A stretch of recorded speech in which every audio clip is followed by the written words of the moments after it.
possessed pupils which could dilate to extreme size, allowing him to see in almost complete darkness. He was the result of the 30,000 years attempt of the human race to adapt itself to the change that had begun in the latter half of the 20th century. At about that time, civilization had been high and apparently secure.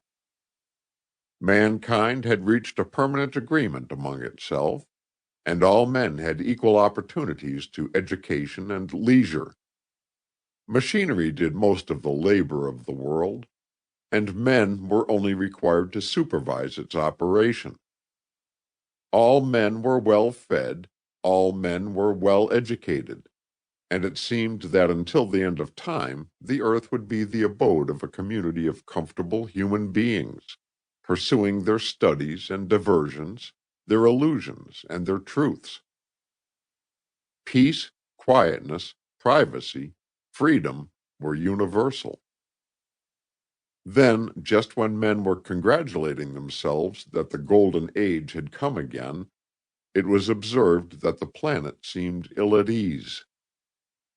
Fissures opened slowly in the crust, and carbonic acid gas, the carbon dioxide of chemists, began to pour out into the atmosphere.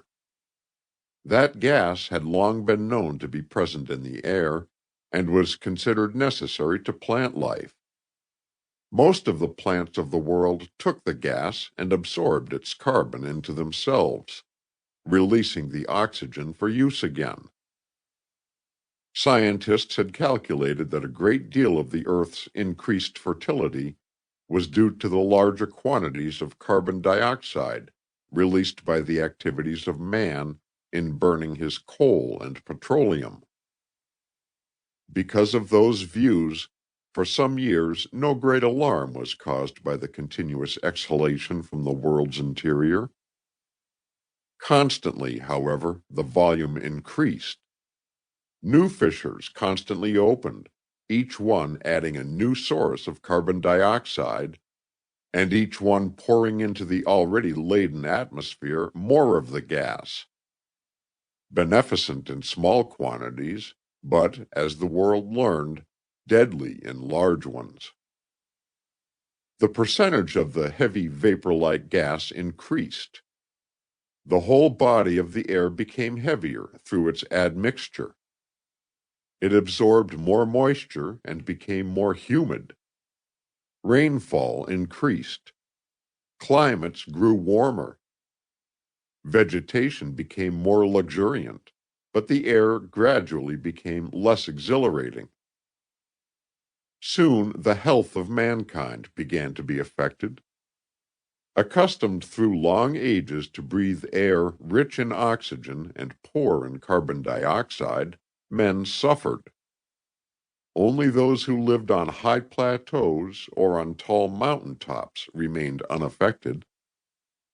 The plants of the earth, though nourished and increasing in size beyond those ever seen before, were unable to dispose of the continually increasing flood of carbon dioxide.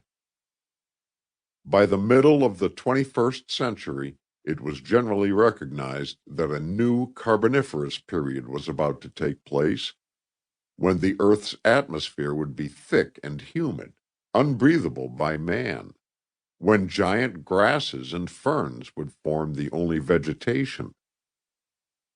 When the 21st century drew to a close, the whole human race began to revert to conditions closely approximating savagery. The lowlands were unbearable. Thick jungles of rank growth covered the ground. The air was depressing and enervating. Men could live there, but it was a sickly, fever-ridden existence. The whole population of the earth desired the highlands, and as the low country became more unbearable, men forgot their 2 centuries of peace.